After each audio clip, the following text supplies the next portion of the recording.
The snow fell like bullets that December night in 1885, each flake sharp enough to cut a man's soul. I stood in the doorway of my cabin, lantern trembling in my hand, staring at the shape collapsed on my porch. Wind howled like a dying animal through the pines, but I only heard my heartbeat. It was Clara Morgan, the widow schoolmarm from Paradise Creek, the woman who had haunted every decent man's dreams for 3 years running. And there she was, sprawled in the snow like some fallen angel, her dark wool dress clinging to curves no winter could hide, lips blue, fingers stiff, one boot missing. Behind me was solitude, a one-room cabin with a Bible by the bed, and a promise still unbroken. In front of me lay a choice. I'd never touched a woman, not truly. Not since I was 16 and promised my dying mother I'd wait for a woman who saw my soul, not just the land I owned or the broadness of my back. Wait for love, not lust. A promise made in grief and kept through temptation, through isolation, through aching years of silence and cold beds. But now, Clara, her face was pale, her breath shallow. One hand clutched a leather satchel, the other had scraped red across my doorstep. Later, I'd learned she'd ridden 12 miles through the storm to deliver medicine to a dying child.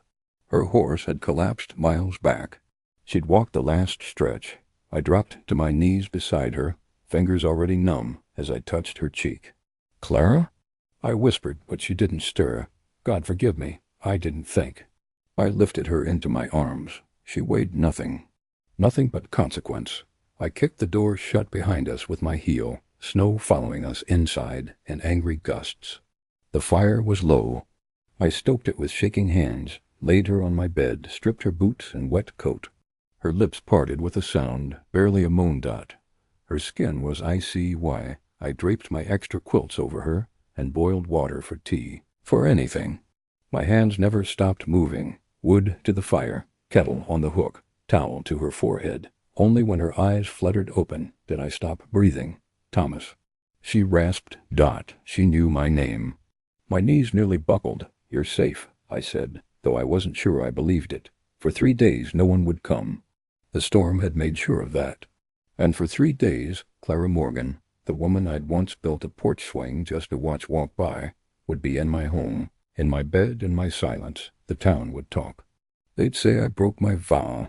They'd say worse about her. And maybe they'd be right. But that night, as the wind screamed outside and Clara shivered beneath my covers, I made a different promise. One I didn't speak aloud, that if this was temptation, I would meet it like a man, not with fear, but with fire, because sometimes, when a woman falls on your porch in the dead of winter, it's not the devil testing you. It's God offering you the chance to feel alive. By morning, the storm still hadn't let up. Snow fell in sheets, thick and angry, blanketing the hills like God was trying to bury the whole world. But inside that one-room cabin, something fragile had started to thaw. Clara Morgan lay wrapped in every blanket I owned, her cheeks no longer ghost white, but flushed with returning life. Steam curled from the mug in her hands as she sipped my strongest tea, her fingers trembling slightly from more than just cold. I busied myself by the fire, pretending not to notice how the flannel shirt I'd given her, my best one, hung loose around her frame, swallowing her delicate shoulders. She'd changed out of her soaked dress behind a hung blanket, and when she stepped out, barefoot on my floorboards, I'd nearly dropped the kettle.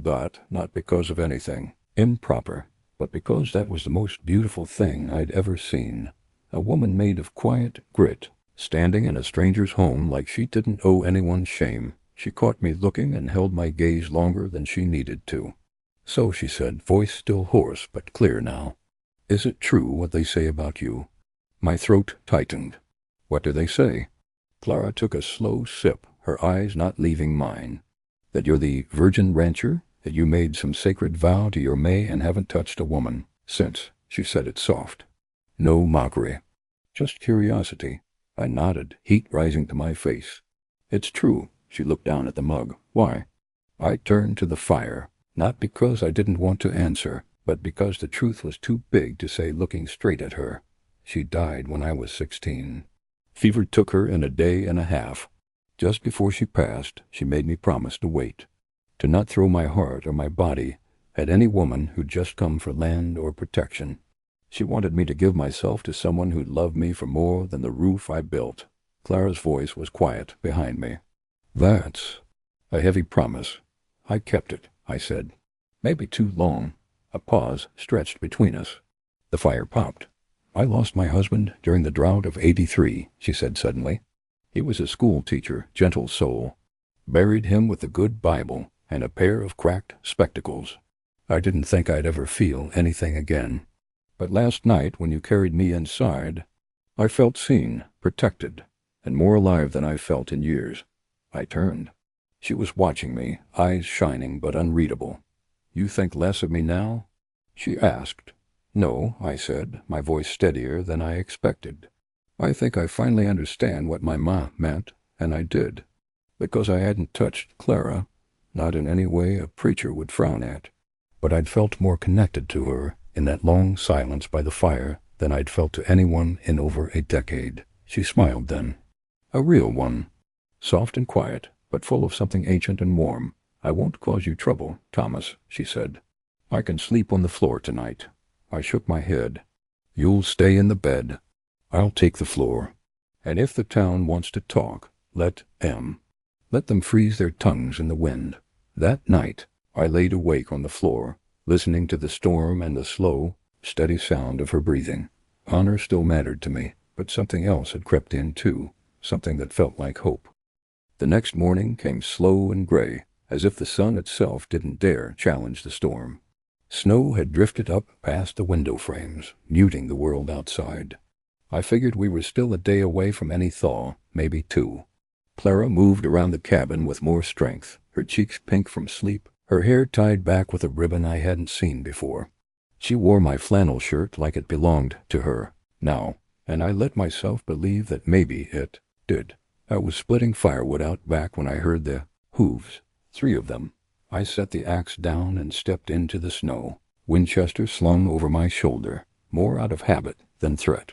But the second I saw the man riding point, I wished I'd loaded the chamber already. Ned Carver, saloon owner. Snake in boots. The kind of man who'd sell his own kin for a whiskey license. And the worst part, he fancied himself Clara's next husband, Thomas Hyle. He called, tugging his horse to a stop near the gate. The other 2 hired thugs, by the look of them, flanked him like buzzards. I didn't answer. He spat into the snow, then looked toward the cabin. I hear you've been playing hero to a stranded lady. That true? I said nothing. He dismounted slow, like he wanted to make sure I saw the pistol on his hip. Funny thing about widows, he said, strolling closer. They cry one minute and climb into a warm bed the next. You didn't seem her type, but maybe that's the trick. Virgins don't ask for much. I felt the red rise in my chest. He kept walking. They say you're saving yourself for the right woman. Guess the pickings got slim, huh? Clara Morgan might not be innocent, but she's... I raised the Winchester. He froze mid-sentence, hand hovering near his belt. You finish that sentence, I said, and I'll make sure you never speak to a woman again. His face changed, not fear, but recognition. Like he'd come expecting a quiet fool and realized too late that he was, standing in front of a man who'd been silent too long. She came here half dead, I said. She saved a child's life and nearly lost her own. I gave her shelter. And if you think for 1 second you're going to ride up here and piss on her name in front of me, you don't know the first thing about what makes a man. His fingers twitched, mine didn't. The air between us went still. You're going to shoot me? He said, voice lower now. I'll bury you under my fence line and tell the preacher you froze in the storm. One of his boys reached for his sidearm, but Ned hissed, Don't. After a long, ugly pause, he stepped back, hands raised. You always were a fool. Hallie, he said, climbing back onto his horse. Hope she's worth it. She is, and I meant it. They rode off without another word, their tracks already filling with snow dot when I walked back inside. Clara was standing near the stove, holding her breath. I heard shouting, she whispered. I nodded and set the rifle against the wall. Carver won't be back. Her eyes filled. Not with fear, with something deeper. Something that had nothing to do with me raising a gun, and everything to do with the fact that I raised it for her. You didn't have to. I did. And I would again, because in that moment, I wasn't just a man honoring a promise. I was a man protecting the only woman who'd ever made him want to break it. The storm began to ease that night. Not end, not yet, but ease. The wind stopped screaming like a wounded coyote and settled into something quieter, almost reverent. Snow still fell, but slower now, gentler. Like even the sky knew something had shifted. Inside the cabin, Clara sat curled in the rocking chair by the fire, her hands wrapped around a mug of coffee. I kept warming just to keep her close. Her hair had dried into soft waves. A tiny scar on her jaw caught the flicker of firelight. She looked up when I approached, but didn't smile. "You risked your life today," she said.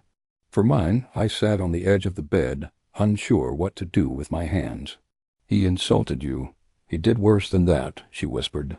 "He treated me like I was already ruined, like I had no right to be protected." I looked at her. Really looked. Not just her face or her figure, but the way she held herself, upright, proud, but tired. Like a woman who'd stood alone too long. "I'm not some delicate girl," she said. "I've buried a husband. I've been followed by men who see my grief as weakness. I've had to smile in church after being called names you'd never repeat in daylight. I know what it is to be looked at like I'm less." She stood, the fire outlining her in gold and shadow. "But you—" Her voice broke just slightly. "You looked at me like I'm something whole. Like I matter." "You do," I said, rising slowly. Her breath caught. "I don't care what came before me," I continued. "I don't care what people say, what they think. I know who you are. I see it in how you carry yourself, how you care about folks even when they don't deserve it, how you rode into a storm for a sick child. Clara," I stepped closer, "you're not broken. You're everything." She didn't speak, just stared at me with those dark eyes full of disbelief and longing. And then she whispered, "Then kiss me." Not out of pity, not because of some snowstorm, my hands found her waist, but because you want to. I did. I kissed her like I'd been waiting my whole life, not just to touch a woman, but to touch her. Her lips were soft, but her grip on my shirt was fierce.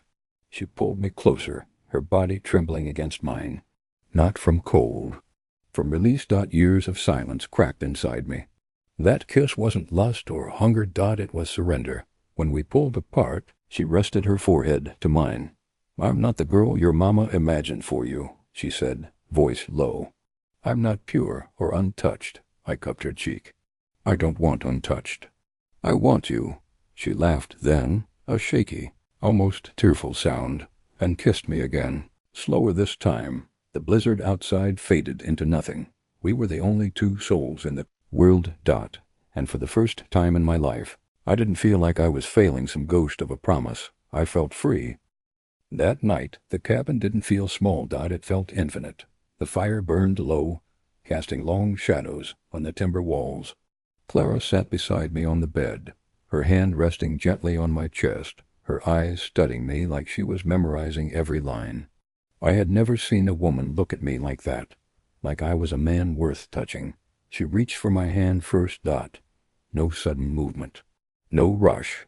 Just fingers lacing through mine, with a kind of certainty that steadied my heartbeat, even as everything else inside me trembled. "I don't want to push you," she said, her voice barely above the whisper of wind outside. "But if you're ready, I want this. I want you. Not just tonight. Not just because it's warm in here." I swallowed hard. My whole life I'd feared this moment. Not because I didn't want it, but because I thought I wasn't enough for it.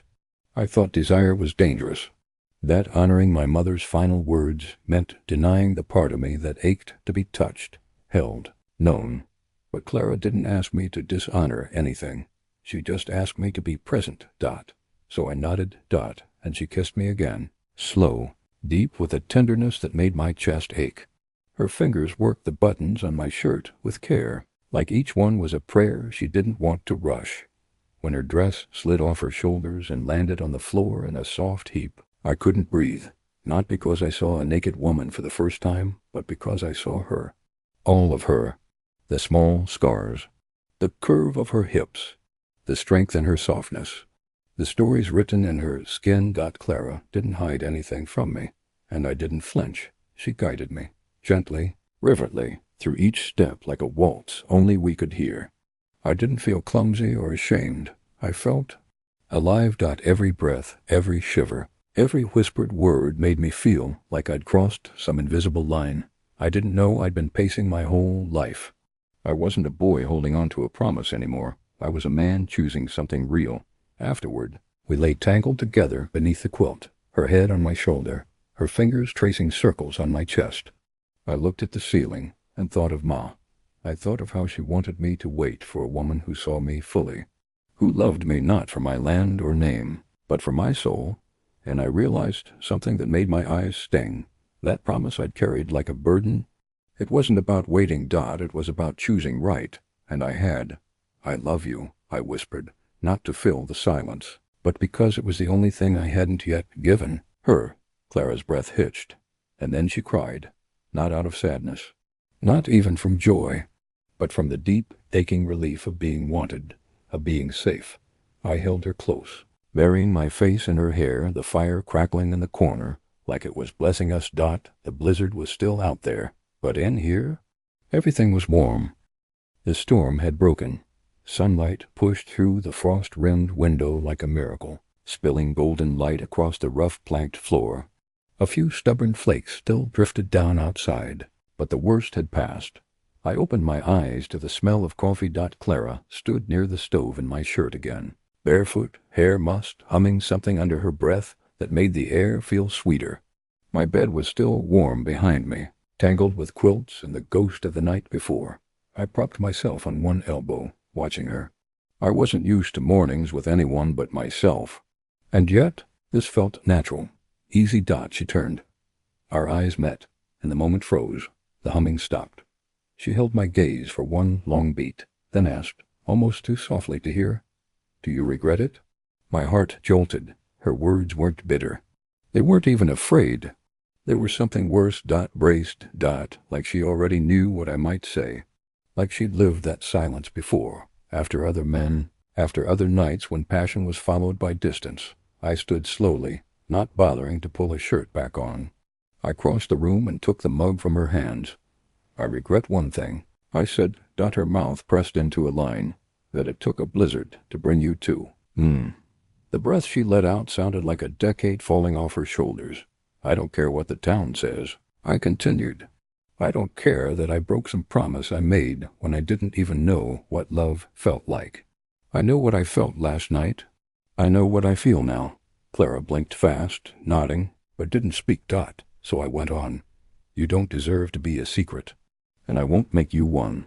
That hit her harder than any kiss. She stepped into me, pressing her forehead to my chest, fingers curling around the edge of my waistband like she was anchoring herself. I wrapped my arms around her, resting my chin on her crown.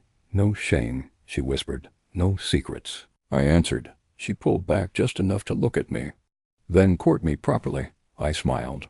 "What, with flowers and awkward Sunday visits, and my hat in my hands?" "With dignity," she said. "With truth." "You have it," I said. "All of it." We stood in silence as the sun crept higher. Outside, the world was still buried in snow. Fences half lost, trees bent under white weight. But the cabin was full of life, two souls no longer hiding. "I'll walk with you to town," I said. "Let them talk." She raised an eyebrow. "Scandal's easier when you look smug." "Then I'll look smug as hell."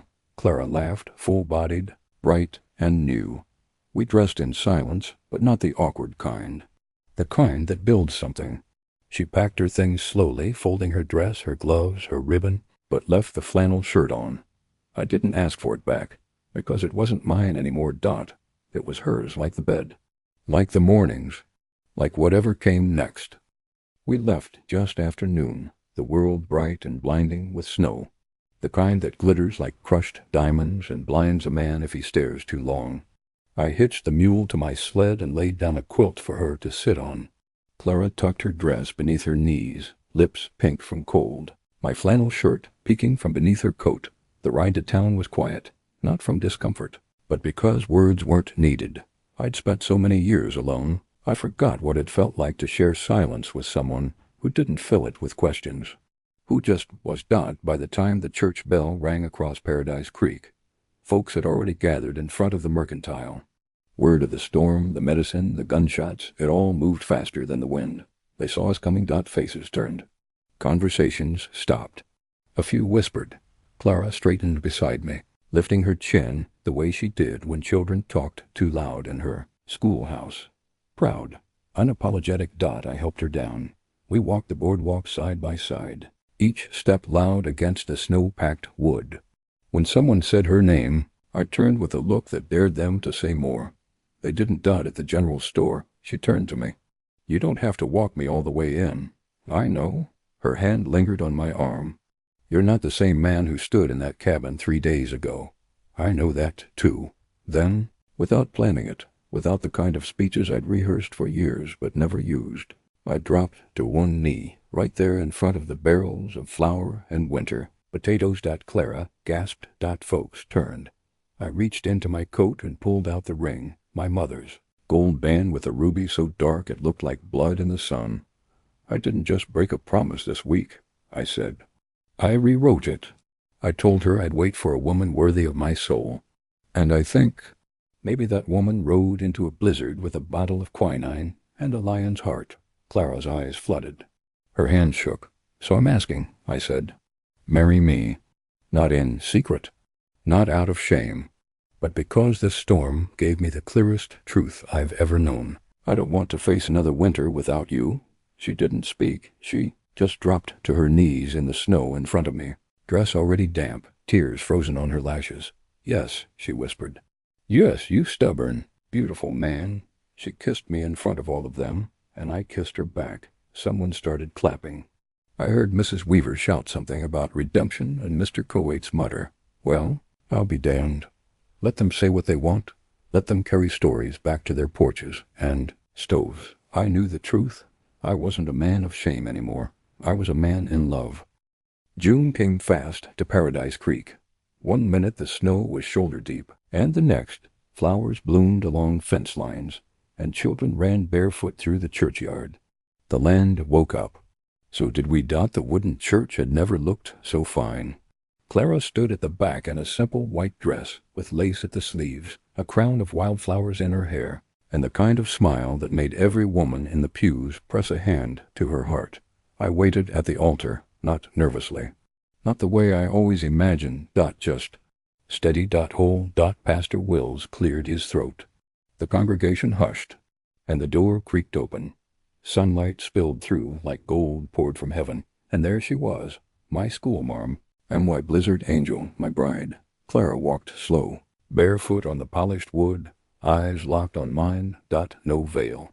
No shame. Just a woman who'd lived 1,000 lives and still chose me. The ceremony was short, sweet, honest. When the pastor said, "Do you take this woman?" I said, "I already have." Folks laughed. Clara cried, and when I kissed her, I heard cheers echo through the hills. Later, at the reception out back, picnic tables strung with bunting, fiddles playing under a cottonwood tree. Folks clapped me on the back, handed me pie, shook my hand like I'd wrangled the moon.